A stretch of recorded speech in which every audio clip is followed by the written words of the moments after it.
Hello, I'm Jordan Maxwell. The video you're about to watch is composed of 3 separate half-an-hour interviews that were conducted not too long ago. The lady that will be interviewing me is Rita Dyson. The man is Ralph Walker. The response to these 3 half-hour interviews when they first aired was so favorable that we felt that we wanted to put them together into one program, and we hope that you will enjoy them. And of course, we would be very happy to hear from you if you'd like to have some further information. I want to thank you for your time.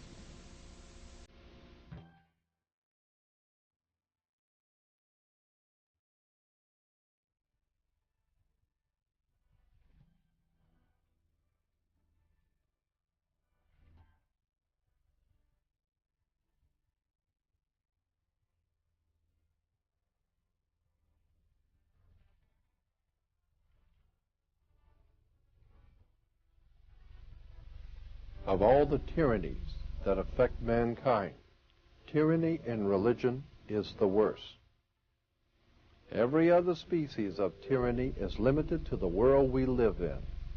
A religion attempts to strive beyond the grave and seeks to pursue us into eternity. Thomas Paine. Jordan, you've got to tell me about yourself. Well, Rita, first of all, let me thank you for inviting me back, and I enjoy being here with you. As I told you before and privately, the way I involve myself in this is it comes by me naturally, because when I was growing up as a little kid, my mother had an uncle who worked in the Vatican, Secretary of State's office. And about every 3 or 4 years, he'd come back to the country to visit the family. And as a little kid, I would sit and listen to this brilliant gentleman talking about international intrigue, politics at the highest levels. And he was quite knowledgeable working in the Vatican Secretary of State's office. And the things he would talk about, the secret societies, the money that was made throughout the world internationally, the politics, and generally the entire world scheme of things, how politics and religion work together behind the scenes. So I grew up hearing this kind of conversation, and my grandfather was a senator, and my great-grandfather was a congressman. I have 2 living uncles today who are federal judges. So I grew up around hearing this type of conversation in the family about intrigue and politics and the behind-the-scenes stuff going on in world religion. At the ripe old age of 17, I decided that I wanted to find out if there was a bottom to this issue. And I began my research and study into theology and all of the arcane or occult theologies of the world. I was fascinated by some of the most powerful movements in the world. And I have come to the conclusion that there has never been on this earth a political movement that wasn't a little religious. And there's never been a religious movement in the history of the world that wasn't a little political. But the problem you run into with theology, and when you get into religion and theology, is that there are 2 kinds of facts that we have in theology. The kind you look up and the kind you make up. And so much of what we have been told and left to believe is true in theology and religion, especially in the Western world, is nothing more, in my opinion, than political propaganda. And I think this can be proven. But over and above the political aspect of Western religion, I am also fascinated, as this book brings out, it's just a general anthology on religion, just generally things which most people don't know about theology and religion that the church would rather you not know. For instance, I get into in particular the connection between theology, which is the world's oldest religion. You can go back to 5,000 to 7,000 years before Christ, and the worship of the heavens what dominated the ancient world. As I said, I don't believe that there are too many people today in the Western civilization who have really looked at where religion came from, where our ideas and concepts have come from. Now, we don't mind, we are all aware of how other people can be wrong in what they believe. Because other people, we have a theology, and other people have a mythology. Other people are wrong because they don't share your concepts and your belief, and that's because they don't understand. They're wrong, but they don't understand. I am saying that we can all be wrong. There's not one human creature on the earth that is so well informed that they cannot possibly be wrong on something. All I'm asking my audience to do is to look at the facts of where Western religion has come from and look at behind the scenes the connections between government and religion. Let me give you an example. Okay, but even... All right. Well, let me give you a quick example of just the point I made between tying government in with religion. When you go into most churches today, you will see the altar is 3 tiers high. It's 3 degrees high. It has, in most churches, they will have a fence with the gate, and only the priest can go through the gate or through the fence up until the altar. When the priest, the clergy, comes out, he's dressed in a long robe. Everyone stands out of respect. It's the same thing in any courtroom. You have the people of the congregation out here. You have the fence with the gate, and only the attorneys can go through and speak for you. And the bench is 3 tiers high. The 3 tiers high in the church and courtroom stand for the first 3 degrees of Freemasonry. When the judge comes out, he's dressed in the long black robe, just as the priest is dressed in a long black robe, just as you will be dressed in a long robe when you graduate from university or college. The connections are continual. The judge can sit and look down on you, for he represents the law, spelled L-A-W. You need to look at where the word law comes from. And then, of course, the priest can look down on the audience and the people in the church. He represents God, which is the law. So you're saying that people should start looking at things with a different eye. Yes. Than what they, in other words, people just take it for granted. This has always been, and this is the way it is. Absolutely. But there is an origin for every one of these things. Gerald Massey, one of the greatest Egyptologists that ever lived, wrote that they will find it difficult, those who have accepted the authority as truth rather than the truth as authority. And so I'm saying that that's what's happened to us as a civilization in the West. I'm not interested that much in the East tonight. I'm more interested in our Western way of life and the religion, the philosophies that guide our lives, the mere fact that in this country, in America, when you run afoul of the law, they say you have broke the law, just as Moses broke the law. And of course the sheriff has a 6-pointed badge as the Star of David, or the 6-pointed hexagram. All of our judicial proceedings in court are based on the old common law of England, or Britannia. And incidentally, Britain is Britain, or British. And Brit in Hebrew is a contract or a covenant, and the word ish means man or men. Therefore, the word British is the covenant men, or men of the covenant. Okay. It's a fascinating story when we understand that our government is based on religion, and we didn't even know it. And I'm saying, wake up, do your homework. Okay. You have such a vast amount of information that I have to try and hold you back a minute, because I want to get into more things. Okay. I want to say some things here. Okay. For one thing, first, let me say this. How would you classify yourself? I mean, are you religious, or are you spiritual? Are you what somebody would say agnostic? I mean, what are you?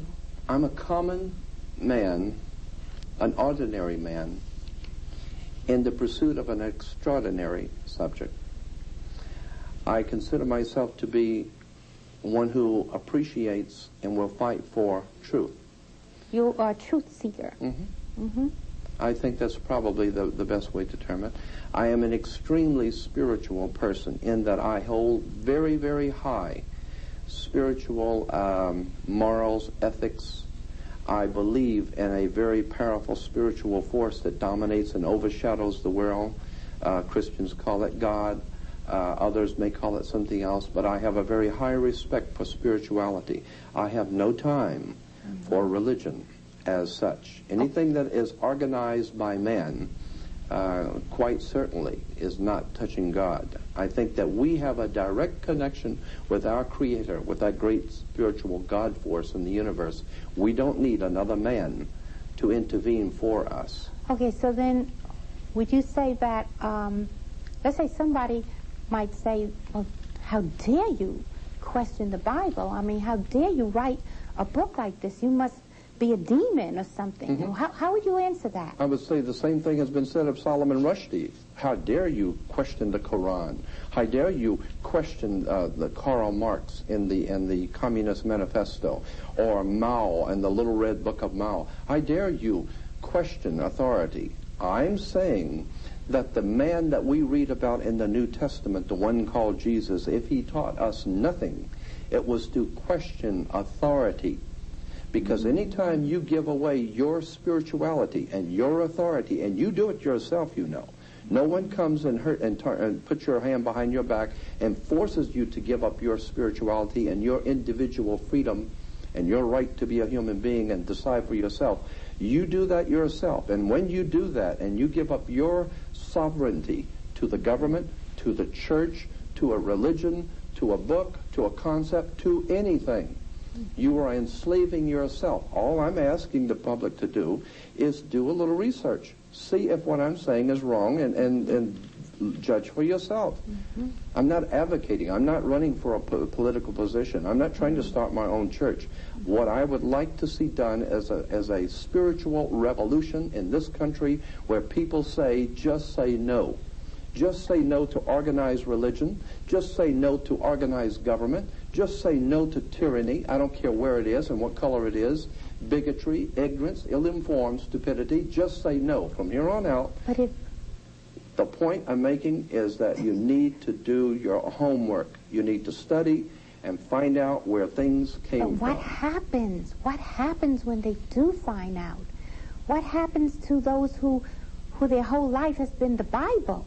There's so many people who have, the Bible is what keeps them going every day. What will they have to replace it? Ask the Russians in Russia today. Ask the Russians in Russia today, what is it like when you find out that you've been hoodwinked, that your government was not the most powerful, the most wonderful government on earth, and now it has totally collapsed? Now what are you going to do? You trusted, you brought up your children, you wasted your entire life, and you went along to get along. And now what happens? Your whole world is collapsing around you. And why? Because you didn't do your homework and you didn't stand up for what was right when you could have. You went along to get along. Because it was comfortable at the time, and now it's very uncomfortable. And I'm saying that that's what we all have to do, is look at the uncomfortable facts, that nothing is permanently on this earth. That nothing is permanently on this earth. No. Let's see. They have here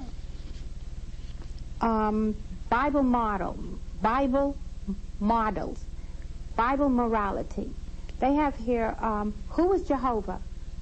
And this is Thomas Jefferson who wrote this. Who was Jehovah? A being of terrific character, cruel, vindictive, capricious, and unjust. Then also, who was Abraham? An insane, barbarian patriarch who married his sister, denied his wife. Who was Jacob? Another patriarch who won God's love by deceiving his father, cheating his uncle, robbing his brother. This is Bible morality. Now understand, I didn't write that. Other authors are in the book. Okay. But the point I wish to make, one does not need to even read the book. Okay. One can all just read the Bible and read and put flesh on the things which happen in the Bible. This is in the Bible. Of course it is. This is in the Bible. Are you aware that there were 15? Now let me ask you something. Are you aware that there were 15 other major religions? This is history now. Okay. Not conjecture, history. There were 15 major theological religious movements in the world before Christianity, that taught exactly the same identical story of a Messiah who came to the earth, who was born in a manger, who died on a cross, who had 12 apostles, who died with a crown of thorns. Are you aware that there were 15 major religions that had the same identical teachings of Christianity? Most people aren't. And I'm very suspect of a 16th religion which is copied off of 15 previous religions, and I am told that this one is the truth. I become very suspect. That's the way I am as a teacher and as a researcher and a writer. I become rather suspect, and I tell you something else I'm very suspect, and that is the connection between government and politics today in America. I think both should be investigated, and that's what this book attempts to do. Look behind the scenes of both our authorities in the world, religion, politics, and money. So when that happens, people will actually have almost a renaissance of themselves. Let us hope so. And a whole new type of person can come about. I think you will agree that that's what we need. Our country is in trouble. Our families are in trouble. Our whole human race is in trouble. And basically we can boil it down to three problems we all share on this earth in common: religion, politics, and money. And I'm telling you, the three are not separate, they are all one, because in the ancient world, the king always represented not only temporal power, but also heavenly power. He was the connection between the people and God. That is why today we have you cannot get married in this country today in America. We are told that there is a division between church and state. No such division exists. If you want to start a church, you must get a 501c3 permit from the government. You must get permits. You must pay the fees. You must do all of these legal things, the red tape of government, before you can set up a church. Now, once you've set up the church with all the government's permission and permits, you cannot get married in this country unless you have a marriage license first. Then you can go to the minister and be married. And if your marriage doesn't work out, you don't go to God. You go to a judge in the courtroom. I'm telling you, there's something going on here between religion and politics, and it's money. It's power. And until such time as we're willing to look at what's been going on in this country for over 200 years and be open-minded, because your brain, your mind is like a parachute. It don't work if it's not open. I'm telling you, we can be exploited if we're not willing to open our minds, open our hearts, and say, let's look at the facts. Because the fact is, all over the world, people are being led by religious leaders. Ayatollah Khomeini and Saddam Hussein are just two of many people. And in this country, we put things on the back of our car, support our troops in the Middle East. You don't even know what they were doing in the Middle East.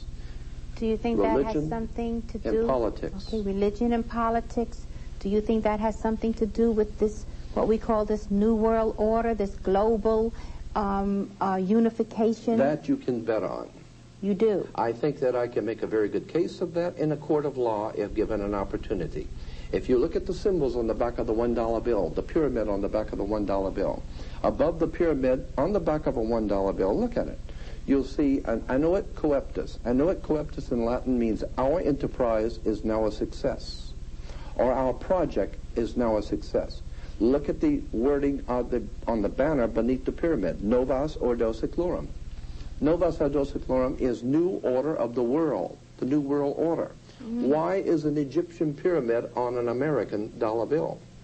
Are you aware of the symbolism going on here, like the Washington Monument in Washington, D.C.? You know what the Washington Monument stands for? It stands for the male erection.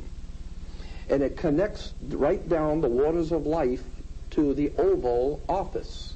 The Oval is the female. The Washington Monument is the male. It has to do with religion. It has to do with sex. It has to do with political power. And we take these instruments and we take these symbols and we think they're so marvelous. Do your homework and you'll find out that so much of what we consider to be holy and righteous is in fact nothing more than sex, religion, and money. And most people pretty well know that. But no one has actually bothered to confront the establishment. I hope to do that. I want to confront the establishment for the one reason I think that the truth is an idea whose time has come. I think we've all been manipulated and exploited, and it's time we look at the real truth. Yes, well, I think that a lot of people are somewhat walking around in a daze. Oh, so of many course. things are happening. They don't know where to turn. Absolutely. And I think that many of them, they don't really feel very happy with what they're receiving in church when they do go to church. You know, they feel something is wrong. It's because something is wrong. It's not true. The things which we have been told are not true. You can prove this in any good library. All one has to do is do something you've never done before. Go to a library and spend all day reading theology, and you will find the world has known for thousands of years that these stories are nothing more than stories. Now, as a matter of fact, Rita, the Bible is called the greatest story ever told. The greatest story, not the greatest collection of facts, not the most paramount document on earth, the greatest story ever told. It's a story. One must know how to read the symbols and the emblems and the terms. And that is why the symbols in the Bible symbols too? are in the Bible everywhere. I mean, did you know, for instance, that the book of Revelation was not written by Christians? The book of Revelation was around for at least 500 years before Christianity ever came into existence. The book of Revelation was already in circulation. No John ever wrote the book of Revelation. His name was Ion, I-O-N, from the Ionian Sea. And when in Latin, when you change I's to J, it becomes J-O-N. But in the English, it becomes J-O-H-N. So today we're told that John wrote the book of Revelation. No such John ever wrote the book of Revelation. It was written 500 years before Christ was ever born. Oh, this is just, you know, it's earth-shaking. Wait till the real truth comes out about religion and politics in America, and you're going to see the earth shake. Are you ready for the tomatoes? Are you ready to duck? I've already gotten it many times. Okay. Now, in the book your church doesn't want you to read, you have an article, Astrotheology. Yes. Right? And I co-edited the book with Tim Leadham. He was our editor. Tim Leadham is the editor of the book, and I helped him co-edit it. Right. But I also did a chapter on astrotheology. Astrotheology, and I wanted to say also Steve Allen. Yeah. Also wrote. Steve Allen is a very brilliant too. writer, and he is a part of our book. Now, you have now, we opened up the show with Thomas Paine, a discussion by him, but you must like Thomas Paine, because you also have him on here. Absolutely incredible man. Okay, he wrote, the Christian religion is a parody on the worship of the sun, in which they put a man whom they call Christ in the place of the sun, and pay him the same adoration which was originally paid to the sun. Why did you select Thomas Paine, and tell me more about this astrotheology? Well, because that is a classic comment about astrotheology. Astrotheology is the basis for all religion in the world, period. What does astro mean? Astrotheology. Theology is the worship of a religion, theology, and astro is the heavens, the worship of the heavens. From as far back in history as we can go, man has always worshipped the heavens. That's why we're even told in Western civilization that when you die, you'll go to heaven. And that, of course, the interesting point that Thomas Paine was making is the same one that I continue to make, that the whole concept of the sun, S-O-N, God's Son, goes directly back to the old concept of God's Son, S-U-N, being the risen Savior, because the Son is the risen Savior. It does rise. And, of course, God's Son, S-U-N, the Egyptians said had an evil brother. He was the Prince of Darkness. And he came out at night to rule the world. When God's Son died and went away, the world was in the hands of the Prince of Darkness. And his name was Set. And he came out at sunset. Okay.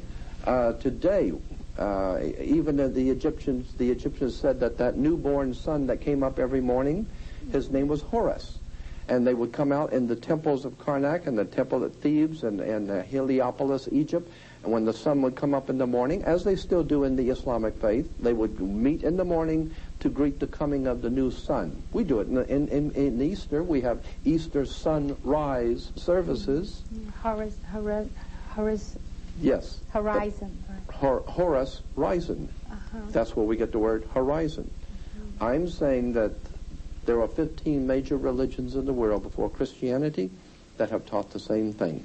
It is a very ancient, old story. That's why the Bible's called the greatest story ever told. So now, and I'm not saying there's not good spirituality in the Bible. I am saying that it has been twisted and used by political powers for a political agenda to keep us ignorant, ill-informed, and unread, depending on the Lord to come back to help us, when in fact there is no Lord coming back to help us. Education, knowledge, and your own personal spirituality and investigation of what the story is really about. Do your homework. That's the only salvation we have left. Well, there's a few questions I wanted to ask you, but okay. What about there's no Adam and Eve? No, or the word Christ? no Adam comes from the word Adam. No, that's why the Hebrews do not take part in Christianity. The Jews do not accept Jesus as the Messiah. And many Christians jumping to conclusions say, well, the Jews don't accept Jesus. That's because they hated the Messiah. No, no such thing is true. The reason why Jews do not accept Christianity is really rather simple. They know the story. And they know it's just a story. It's the Gentiles that don't know this.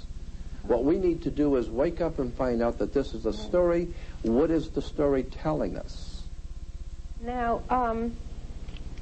in our last discussion, you were saying that the government, which says about separation of church and state, but that is not true. I don't believe that. The government is very much involved with religion. Yes, yes. Actually, if you'll go back to the very beginnings of mankind, there's always been this coexistence between government and religion, between church and state. And of course, in all the ancient empires, the king also was the mediator between God and man. So he wasn't just the king of the state, he was also the mediator between his people and God. Up until the time of the French Revolution, that was always the case even in Europe with the papacy. Today, of course, we in America like to believe that we have a division between church and state. But it is my proposition and my idea that no such division exists, that the church as we know it today in Western civilization is in fact nothing more than a tool and a counterpart to government. It is like two hands, government and religion, both helping the one mind to do its work. And so that's what I am intending to do, is to enlighten people as to where government ideas, concepts, and belief systems have come from, and theology and religion, and where those ideas have come from, and show the connections behind the scenes of how we, because we're unread in the field, are being manipulated and exploited by government and religion. And I think it's an idea whose time has come. And you asked me before what kind of a reception I get. I get a very powerful, positive response. When I was in New York, on ABC New York, with Bob Grant, I was supposed to do a half-hour interview. I ended up doing a 2-hour interview. The response was overwhelmingly positive. Many people in our country know instinctively that there's something going on in big government, big business, big money, and big religion. And everyone seems to know that, but no one has, as of yet, gone into and brought out all of the facts surrounding religion and government in our country and the monetary and the money connection. Okay, that's what I'm trying to do. Yes. Now, wouldn't you say that that allows? In other words, if people begin to see what you're saying, and I mean, our government, the guidelines, it's based upon, the moral guidelines is based upon religion, right? Absolutely. Now, if you take away the religion, what will happen to the moral guidelines? Well, I'm won't not have trying. any. You see, I'm making the distinction here. I'm not talking about spirituality. I am a very highly spiritual person. I believe in a divine overshadowing in the universe. I You do believe in the absolutely divine. in a divine God or creator. I totally am convinced that there is a divine essence to us, and so I have no problem with spirituality. What makes you convinced? Well, I'm talking about organized religion. No, but what makes you convinced about that we do have a divine spirituality? Oh, I think that there are far too many things that happen to all human beings that we know that there's more to life than just us. Okay. I think that we've all had too many experiences. Every one of us have had experiences, some even more so than others. Right. But to prove that there is some sort of a spiritual dynamics to our life.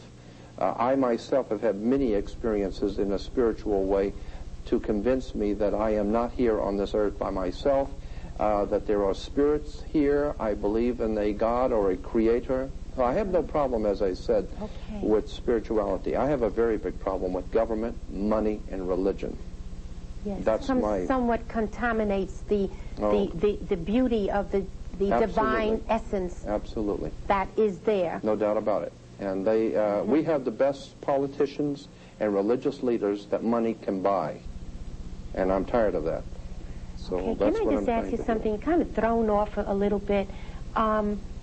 Do you believe in reincarnation? And what does the Bible say about that? And well, I believe that I think that you can make a good case for this, that in the Bible, in the Old Testament and the New, I believe that there was much in the Old and New Testament to support reincarnation, but was dropped out and taken out during the Middle Ages, because we know that happened. We know many scriptures were deleted, and some things were put in that were not in the original. Mm-hmm. So I think that the scriptures dealing both in the Old and New Testament with reincarnation were taken out purposely, because the church felt that that would be harmful to the people to think that they come back and they come back again. Because if you keep coming back before God and other lifetimes, then why do you need to contribute to the church today? Why do you absolutely? Why do you even need to go to church today or to even hear the priest if you're going to come back the next time and do it over again anyway?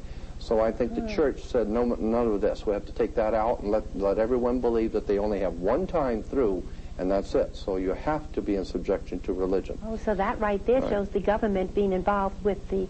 Well, I mean, even in European history, our history of Europe is filled with the papacy and the Pope of Rome being involved with the kings and the princes of Europe, and of course that's referred to as the old order of the world, the old world order.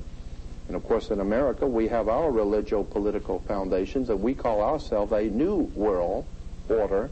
Mm-hmm. That's on the dollar bill, the back of the dollar bill. So there's a lot of connections behind the scenes between major religion, big money, and government. Mm-hmm. And that's what the book is about. The book your church does not want you to read. It's just a general anthology on all of the things that are in religion that the churches don't want you to know about. Now, as we explore this, what happens to people as they become more enlightened? What else will, I mean, I can't think of people not ever having a church in their life. Church seems to mean so much, give so much more. I mean, how would the church be completely changed? Would we ever have a church again? Well, I mean, did they have churches in Adam and Eve's day? I mean, when creation first began and the ancient peoples of the ancient world, did they have churches? You see, I'm saying that there's a very big difference between religion, which requires a church and the clergy and money and organization, as opposed to spirituality within your individual self, spiritually between you and your divine creator. I don't believe that there is necessity for a church, synagogue, or whatever. I think that the spirituality is between you and your creator. So I don't see a need for the church. Yes, I think I kind of pick up what you're saying, is that you want to bring back the essence and the innocence of people. Yes. And not Absolutely. have it all of this drama. Accoutrements of entertainment, like entertainment tonight. Entertainment. Right. Right. And so I see nothing spiritual in the church television and church radio. I see nothing more than the Madison Avenue promotion of religion that always and in every way supports government. That would be a major metamorphosis for people. Yes. If that was to ever happen. I think that's going to happen. I think that we are being forced by events in the world to wake up and begin to question our foundations and our belief systems. We expect the Arabs to do so. We expect the Hindus to examine their foundations and see that they need to examine what they believe. And it's very good for everyone else in the world to examine what they believe. So why isn't it good for us to do the same? So now that Freemasonry, is that where symbolism started coming about? Well, yes. Let me explain why I got into symbolism. As you said in the beginning of the program, my mother had an uncle who worked in the Vatican Secretary of State's office. And every few years he would come back to this country and he would sit and talk for days about all the intrigue going on behind the scenes of religion and politics. And it was very interesting conversation because, and I was just a small child growing up, but I would hear him. And I would hear this kind of conversation where he would deal with symbols and emblems and secret societies and fraternal orders and the wars and revolutions. Do you have that to show us? Any symbols? Well, we don't have that with us tonight, but we do have a few slides that we'll get into in a few minutes dealing with the foundations of Western religion. But in relation to the symbols, all of these emblems and symbols mean something to us, you know, and so many people are unaware. I mean, the Bible has Jesus saying, many will look with their eyes but not see. And that is certainly true. People look at symbols all day long and have no idea in the world what they mean. And symbols are very important. And if you don't think so, watch someone wearing a swastika go into a synagogue and watch the reaction that the Jews will have when they see the swastika. Because symbols mean something. They have very powerful I've supports. often wondered about the swastika. Isn't it like a cross? Well, it's the Hindu originally. The swastika from Germany was a Hindu symbol. And of course, then it generated down into, finally, the Nazis picked it up, like many other nations, and other people picked it up, too. The American Indians had, and the Buddhists have the swastika. Are we going to go to the slides? I think. Yes, if you'd like, we can go to the slides. I was just I'm just going to make mention about the foundations of Western religion. Or maybe we can do that on part the next show. We can. Well, let's go on with this since we've already introduced the idea of Western religion. Of course, we know that the Western religion is based on a far older Bible, the Bible of the Old Testament. Even further back, if you'll go back into the most ancient history of the world, in the Middle East especially, you will see, as we will show you now, the volcano was one of the many things that were worshipped in the ancient world. The volcano was very important because it represented life and creation, and it had a sexual connotation. Wow. That's why today in most men's rooms in hotels or restaurants there will always be a triangle on the door. Triangle being the pyramid. Pyramid comes from the word pyra, meaning fire, and mid, meaning middle. Right. The fire of sexual generation is in the middle of the human body. That's why the volcano always represented sex, the coming of life and the fire of life that brings new life to the world. So the volcano was a very important symbol to the ancient people. We'll go to the next slide and we will see how, now here is the encyclopedia discussion of, and let's go to, we'll see it says the volcano, like any other impressive or fearful aspect of nature, volcano have become the objects of worship for human beings from the earliest Stone Age. Yet the original Yahweh, which is one of the gods of the Old Testament, the original Yahweh seems to have begun as a volcano god also. Mount Sinai, where Moses encountered him, as was the seat of the Midianite god, and in the Midianites' earliest homeland, he was identified with the local moon god Sin, which is where we get the name for the mountain in the Middle East, Sinai or Sinai, comes from the old moon god Sin, after whom the mountain was named. The appearance of Yahweh, as I said, Yahweh is one of the ancient gods of the Old Testament. And the reference work says, the appearance of Yahweh as a pillar of cloud by day and a pillar of fire by night.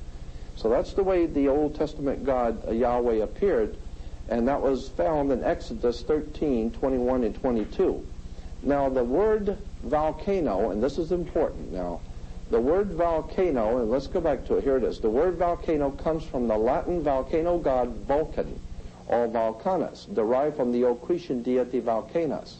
I want to repeat that. This is the most important. That the word, let's go back to the slide because I want to show that the word volcano comes from the Latin volcano god Vulcan. Okay, let's take the next slide. Now we're talking about the old volcano god. Let's go to the next one. Now here we have the pillar of cloud by day and the pillar of fire by night. We see the Israelites in the desert, and there's their God representation. And we'll go to the next slide now and see that in the middle, here's a reference work on Job 38. Now on the reference work of Job 38, it says, thunder is called in Hebrew kolath, or voices, for it is considered the voice of God. So here we have thunder, which is called in Hebrew kolath, or voices, for it is considered the voice of God. Let's go to the next one. Okay, there it is again. We're just saying the thunder is voices, it's considered the voice of God. Next one. Now, here in Job 38, we will go to the top one first. In Job 38:1, in the footnote, it talks about the storm. It says, the storm, the clouds, are God's tent. Unless he is gathered as the thunder, the voice of Yahweh. Now, if you can zoom in on that a little bit, we can see that clearer, right there.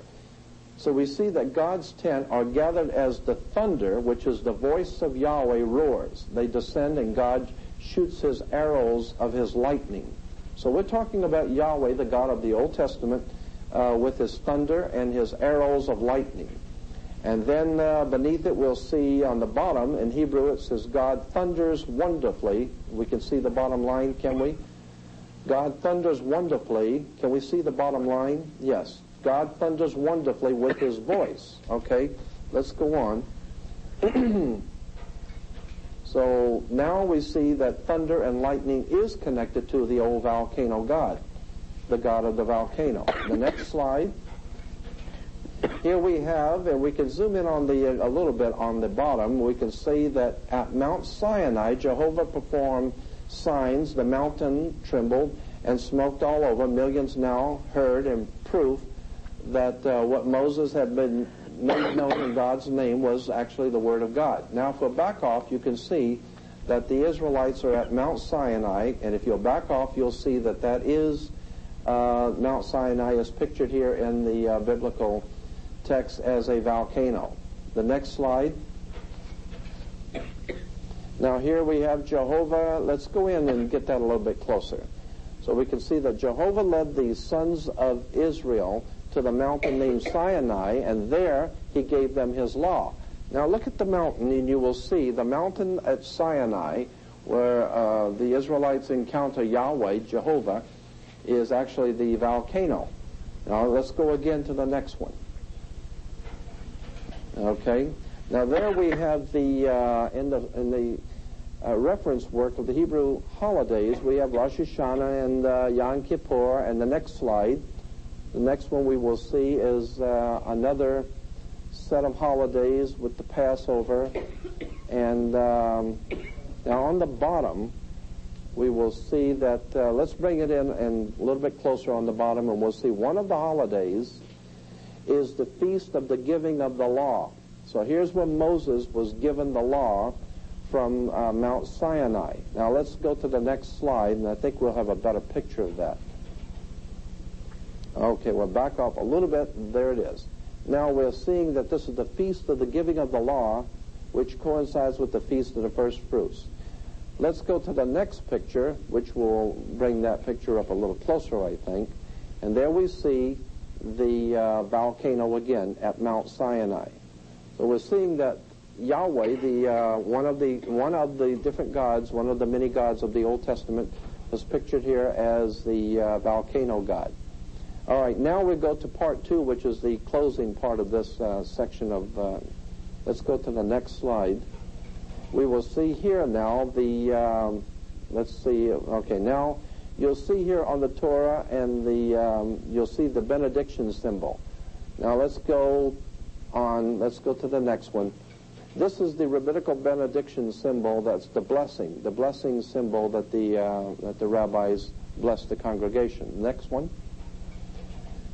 Okay, now we see the high priest of Israel blessing, and you'll see the hands raised in the priestly blessing for Yahweh, the volcano god, or Vulcan. Okay, we'll go to the next picture there again in the synagogue in Los Angeles. Let's go to the next picture. I think we got a better one, and you will see. There we go. We have the prophet giving the benediction symbol. One more now. Let's go to the next one. All right, there is the, move in on that if we can a little bit, and you'll see the hands a bit. The Pentateuch scroll crown with hands raised in the priestly blessing. So we see this is a priestly blessing in the Hebrew. All right, and that, we'll go on one more. Let's go to the next one. Here is the rabbi giving the priestly blessing for Yahweh at the synagogue. And one more, which is the last picture, will be explaining why Mr. Spock gives the priestly blessing. The next picture, the priestly blessing, and that's why Mr. Spock is called a Vulcan. That was the whole idea of the Vulcan, comes from Vulcanus, or the old Cretan deity, which was later to be found in the Old Testament under the name of Yahweh. And that ends the slide presentation. So the point I'm making is that when we find the foundations for our religious movements in America and in Europe, and then we find that from those foundations of the religious movements, we have our political movements. And so therefore, what we need to do is understand that our religions and our politics are both one and the same. And if we're under the law and have to be a nation under law, the law is, of course, the law from the old Cretan volcano god Vulcanus, the Vulcan. So I'm saying, as I said, there are two kinds of facts in theology. There's the kind you look up and the kind you make up. And all I'm saying is that there's been a lot of theology that has been given to us, but people need to do their homework, because so much that we've been given, which is holy, comes to find out when you do your homework is not that holy. Can I ask you one more thing? Yes. Okay, we know all of the symbols and so forth. What about this thing that and I'm going to ask you something that a viewer may ask. Mm-hmm. What about the Noah and the curse of Canaan? Yes. Well, it was actually the curse of Canaan supposedly explains where the black man comes from, because he was cursed by God. That is a horrible misuse of Scripture. And I think it's too much of a subject to get into now. Suffice it to say that it was purposely used by people who knew better when they were using it, that it was not a curse on the black man that has to do with Canaan and the Canaanites, and the curse of the Canaanites. Canaanites were not black people. Black people were Africans, not Canaanites. So, we can dispense with that. It was misused Scripture. Is that something that we could have another topic on? Yeah, that would be a very subject? interesting one. When you get into Canaan and Babylon, and how today the Babylonian Empire still rules in our world today. Our symbols and our emblems come directly from Canaan and Babylon. So if there's a curse on Canaan, we're enjoying it right now. Okay, so that's something we can come back and talk about. I'd like to do that, on that. Okay, all right, so now you don't feel that this is going to, when you take this away from people? No, I think it is a privilege to educate and help people to understand where things come from. What's going on. Yeah. Okay. I am absolutely enthralled, and I feel it's such a treat that you have come to be with us and to share this information with us. The secret societies is a very profound subject, and it's it's one that most people just have never even looked at very closely. For something that is so powerful and so important in our day, the societies which control our country from behind the scenes, it's really important for us to understand how they got here and the symbols which are used. Symbols, occult symbols, are like letters of the alphabet. Put them together and they tell a story. But if you can't read the symbols, you don't understand the story. Okay. And so a classic example I'd like to bring to your audience's attention is like on the dollar bill. On the back of the $1 bill, everyone's has a $1 bill in their pocket, but very few people have ever looked at the symbolism on the back of a $1 bill. There's much talk going on today in Washington about a new world order. If we look at the back of the dollar bill, the $1 bill, on the left-hand side you'll see the magic circle, and within that magic circle is the pyramid with the all-seeing eye separated from the body of the pyramid. And above the top of the pyramid, just above the eye, you have annuit coeptus, which is Latin for annuit means our enterprise or our project. Coeptus basically means has been crowned with success or is now a success. Therefore, annuit coeptus is our enterprise is now a success. Now, what was that enterprise? That's right. Now, the enterprise itself is beneath the pyramid, novas ordo seclorium. Novas is all Latin.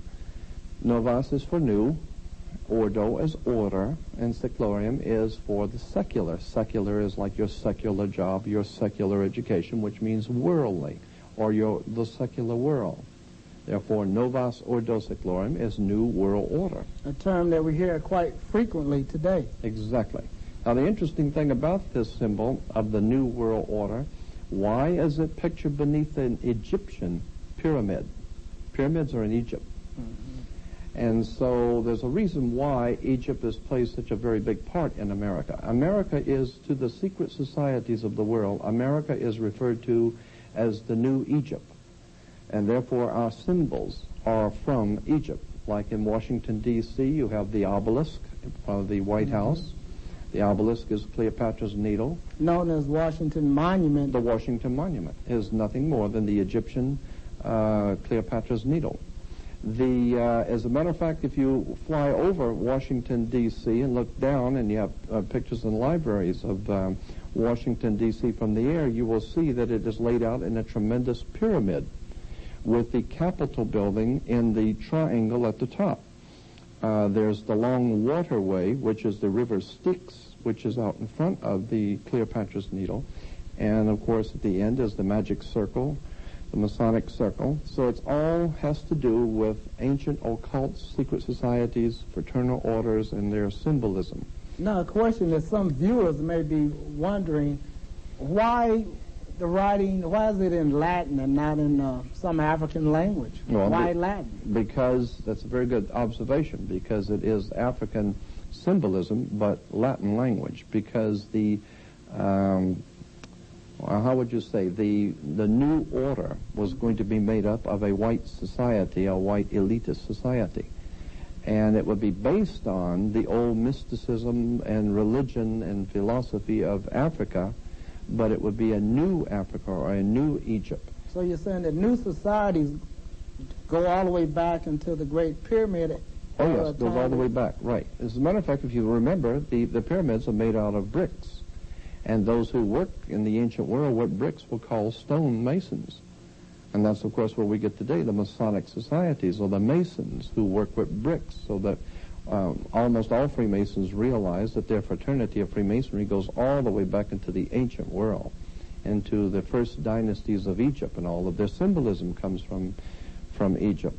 But what's important is to understand that today, in order to understand when the president says the New World Order, and you hear this term quite often now, let me explain to you what's being said when you hear the words New World Order. America is referred to as the New World. Christopher Columbus discovers the New World. Well, the Old World is Europe. And for almost 2,000 years, Europe has controlled the world. Europe has dominated the world. and Rome has dominated Europe. So for almost 2,000 years, Rome, or the Roman Church, the Roman authority of Europe, through their ancient houses, their fraternal houses, have controlled Europe, and Europe has dominated the world. Now, did the Crusades have anything to do with this? Absolutely. That's exactly right. That's why Steven Spielberg and the George Lucas movies with Indiana Jones and The Last Crusade. Okay. Of course, you can't understand The Last Crusade if you don't understand the first one. And it has to do with the Lost Ark, and that's why Raiders of the Lost Ark, the Ark of Covenant. And incidentally, in that Raiders of the Lost Ark, where were they looking for the Lost Ark? In Jerusalem? Yeah. In Palestine? In the Holy City? No, in Egypt. They were looking for the Lost Ark in Egypt because that's exactly where the Ark originally was, in Egypt.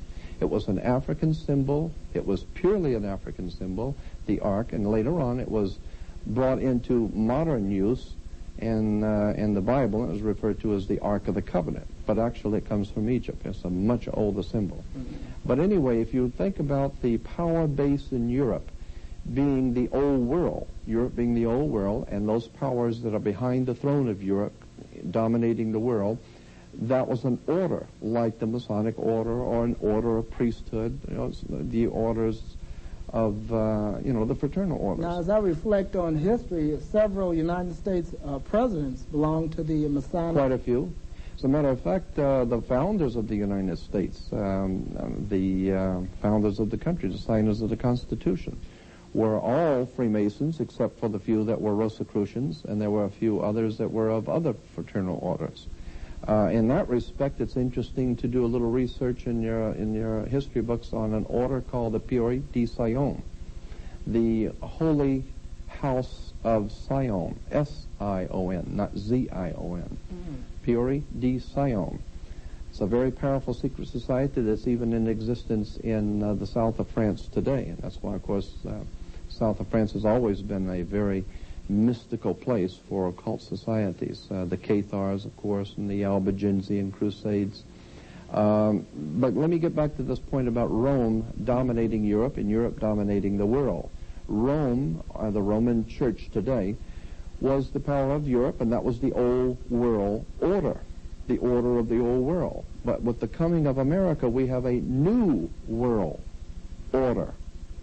And therefore, it is the power, elite power base, which is America, the new order. Are you saying that power was passed on to America? That's right. The power was passed on to America. Did they seize it and take it? Well, they actually, in fact, seized it and took it, and moved the power base from Europe to America. And therefore, the order that now is directing affairs behind the scenes in America is referred to by people on the inside as the new order, the new world order, because America is, as I said, the new world. And so when we understand what the symbolism on the dollar bill, and it's just an enormous subject, getting into the motion pictures, Hollywood, is incidentally, the magic practicing priest of the old Celtics priest, the old Babylonian Celtic priest of Europe, had magic wands. And the magic wands were always made out of holly wood. And that's why, because they would work their magic and with Hollywood. And of course, the secret societies are still today working their magic with Hollywood. We use this terminology, secret societies. Are they really secret? Well, you see, not all of them are secret. Many are semi-secret societies. In the 35 years that I've been interested in this subject, I find that there is always going to be many people who have come out of societies for whatever purpose and for whatever reason, and begin to divulge some of the materials and some of the things that were going on behind the scenes. Usually we hear about this like 50 to 60 to 100 years later. Someone we finally find out wrote a book or something, and then we look back and then we can see why things happened the way they did. But today our world is totally in the grips of secret societies. The Middle East is dominated by some very powerful secret societies that work on fraternal orders. That's the reason why George Bush had the troops in the Middle East. It was to show power to other secret societies, so to speak, who is actually in control of the Middle East. I want to ask this question for a viewer that may be out there wondering, what about the Republican and Democratic Party? Well, George Washington, I didn't write this, I'm just relating it to you. George Washington mentioned in one of his letters, actually 2 letters, to a reverend in 1794, something like that, that there was a secret society operating in Washington at the time, and he referred to it as the Democratic Societies, which was later to become known as the Democratic Party. And he said that this society of the Democratic Society or Democratic Party was absolutely a very, what was his word, subversive movement within the Republic. And it had as its motive, the dividing of the people from their government. To divide the people from their government so that you would send your elected leaders, your democratically elected leaders to Washington, not realizing that those elected leaders would be members of secret societies and fraternal orders, which would be working in concert with the secret societies in Washington. And you have to understand that Washington, D.C. is a very powerful spot in the world for secret activities. All right, well, I'll throw in a name like Ross Perot. Yeah, well, Ross Perot, I mean, he's even a newcomer. I go back into Woodrow Wilson's day. Woodrow Wilson's connections with occult orders and the occult symbols on the dollar bill. There's an interesting point about the dollar bill on the right-hand side with the eagle. Of course, the eagle is the old phoenix symbol of rising from the ashes of destruction, coming from the old Roman symbols, which even goes back even further than that. But above the eagle on the right-hand side of the dollar bill, you'll see 13 stars just above the eagle's head. 13 stars, and there are 13 cloudbursts around the 13 stars. There are 13 feathers in the wings. There are 13 stripes in the shield. On one side, there are 13 arrows. The other side, at the bottom, there are 13 leaves and 13 berries in the leaves. The pyramid on the left-hand side has 13 layers. Now, what is berry symbolic? Well, it's just the most important thing is the 13. Why is 13 so dominating the dollar bill? Because 13 is a very powerful, mystical number to secret societies because, incidentally, our 13 colonies, the original colonies, were the reason why we didn't have 42 colonies. Why didn't we have 10 colonies or 127 colonies? Why do we have 13? Now, some viewer out there might say, well, 13 is an unlucky number. That's right. 13 is an unlucky number for you. That's the point. 13 is unlucky for you to use because it's a holy number. The 13 is based on Jesus and his 12. Jesus and his 12 make the 13. The 12 followers of Jesus were called in the Bible the cornerstones of the New World Order, the cornerstones. Jesus is twice referred to in the New Testament as the chief cornerstone the builders rejected, the chief cornerstone. Mm-hmm. The word chief cornerstone in the Bible is a Greek word, means the peak of a pyramid. That's what it means. So they're the top of a pyramid. Therefore, that peak of a pyramid is a chief cornerstone. And according to the old occultic understanding of the old Kabbalistic understanding of the Bible, that pyramid at the top with the eye is, of course, Jesus. The eye goes back to, of course, Horus, which was the sun in the ancient Egyptian. And, of course, today we have that eye on the dollar bill representing Jesus, or God's Son. Now, do you know the person that designed the artist? Yes, the artist that designed, I'm not sure exactly who designed it originally, but that symbol on the dollar bill on the left-hand side with the pyramid has been in existence just as it is today, was in existence in 1774. In Bavaria, south of Germany, in Bavaria, there was an organization, a secret society, a fraternal order called the Illuminati. They used that exact identical symbol. You can still see it in the European libraries and museums. The question is, how does it end up on an American dollar bill? That's the question. Right. If it was an old German secret society. Well, and that gets into some of the fraternal orders that are behind the throne in America. There's such a vast subject. Which leads me up to a question, not to cut you off, but what is the impact of secret societies on American politics today? It absolutely is the heart, the blood, and the brains behind America today of secret societies. The Republican Party is one hand, the Democratic Party is another, and the brain is the secret societies behind the scenes. Very powerful, intelligent people are at work behind the scenes governing both the Democratic and the Republican Party. Now, go ahead. Well, I was just going to say, so in point of fact, it doesn't matter who is made president. The power is always going to be in the hands of the people behind the scenes. That's why in America we have a right to elect. We love to talk about our right to elect, but we don't have a right to select. That is decided upon by those who are in power. Like today, the Democratic Clinton and the Democratic candidate Clinton is a member of the is a very well-educated man. He is a Rhodes Scholar. Yes.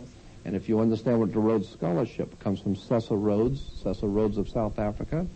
And Cecil Rhodes said that he was going to leave his millions and millions of dollars to set up a secret society that would be teaching young white people, young white men, to be able to come into power and handle the power of a very vast new world government in which and so that was the dream of Cecil Rhodes, to be able to create a secret society that could dominate the world from behind the scenes and do it with such expertise that no one should ever even get the knowledge of it. Now, it seems like the winds have changed. You hear that statement quite frequently when it comes to politics and people uprising to change governments. Does secret society have any impact for the situation that's going on in Europe? Absolutely. Has secret societies have to do with everything that's going on in the entire world. You have to know that where there is politics, there is money. Where there's money in politics, there's religion. And there are powerful forces at work right now in Yugoslavia. There are books written 20 years ago talking about how the secret societies in the 90s, the early 90s, were going to break up Yugoslavia. And they had already designed how they were going to do it, who they were going to start the war with, and how they were going to start it. 20 years ago, books were written about Yugoslavia. That's just one example. And if you, in that type of research, you can pretty well tell what's coming down the line. You can already tell the who's going to be doing what if you understand the story. As I said, if you can read the symbols. Now, a question for viewers out there. You're not just predicting doom. What can the American people do, or people that want to change? What can they do to expose these societies? Well, let me say this. I am directing my words, my work, what I do. I am directing my comments and my work only to a select people, only to select few. And that is those who really care about their lives, those who really care about the country they live in, those who really care about freedom, liberty. And I believe that the most important thing one can do is to educate your mind first, because that's where real freedom is in the intellect, spiritual and intellectual freedom. And without that kind of freedom, things you don't understand, things you don't know, not being able to read symbols, that's where they have you. Because you don't understand the game that's being played. We're in a world surrounded with symbols and images. Right. And so one needs to take the time to explore the history of these and see what they really mean. Exactly. Now, a question, you're a very noted lecturer. You will be doing some events sometime? Yes, as a matter of fact, I'm going to be doing some radio programs. I already have. I was in ABC New York. I did a 2-hour show there, and it was very exciting. We just did a program for CBS. I was on CBS special on ancient mysteries of the Bible. I'm doing a program for NBC, probably, hopefully, that's in the works. Right. And also I've just done some radio programs here in Los Angeles. And you're also going to do a book tour, a lecture tour right. to the various independent bookstores throughout Southern California. Right, exactly. That's sometime this month. As a matter of fact, yes. And the Black and Latino Multicultural Bookstore, I'm going to be giving a lecture there also. And that's for the general public? Yes, for the general public, and there's just an enormous amount of material. A lot of people might think that this is the kind of a subject that you'd have to be in government or behind the scenes. You'd be surprised how much material is actually out there if you just know where it is. Well, this is the information age, it's dubbed that. That's right. We're living in the information capital of the world. Right. I should say most of the information that you probably acquired, you got right here in the United States. Oh, sure, absolutely.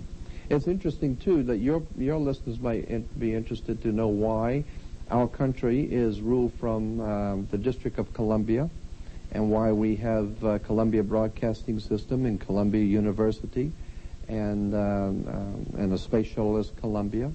And, of course, the Columbia Broadcasting, CBS, Columbia Broadcasting Television, has the symbol of the all-seeing eye, the eye on the dollar bill.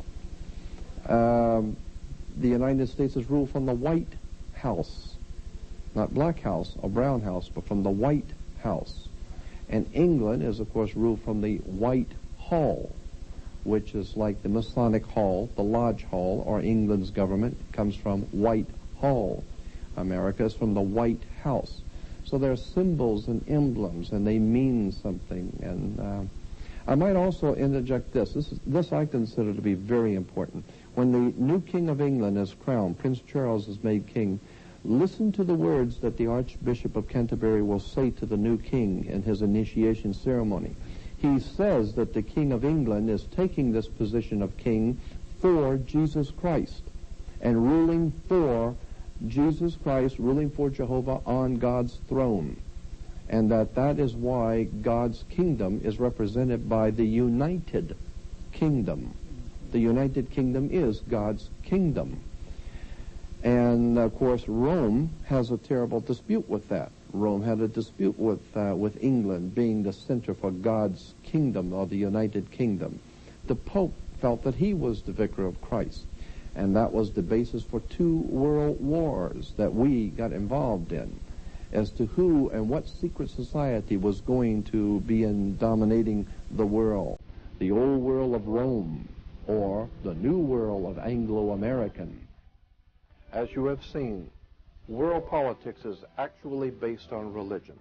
And a very good place to begin your research would be The History of the Christian Religion to the Year 200, 556-page hardback in limited supply. And a most exciting book called Symbols, Sex, and the Stars. This is one of my most favorite books. It's 396-page book on all of the hidden occult or hidden symbolism on sex, astrological, astrotheology, the Kabbalistic sciences, all of the ancient and strange things in religion that just most people are not aware of. This is a 396-page blockbuster book. It's been reprinted by the Book Tree, and I highly recommend it. And also, I am producing a new video based on this book. This book is so sensational, I'm basing my new video on this book, Symbols, Sex, and the Stars. You don't want to miss this one.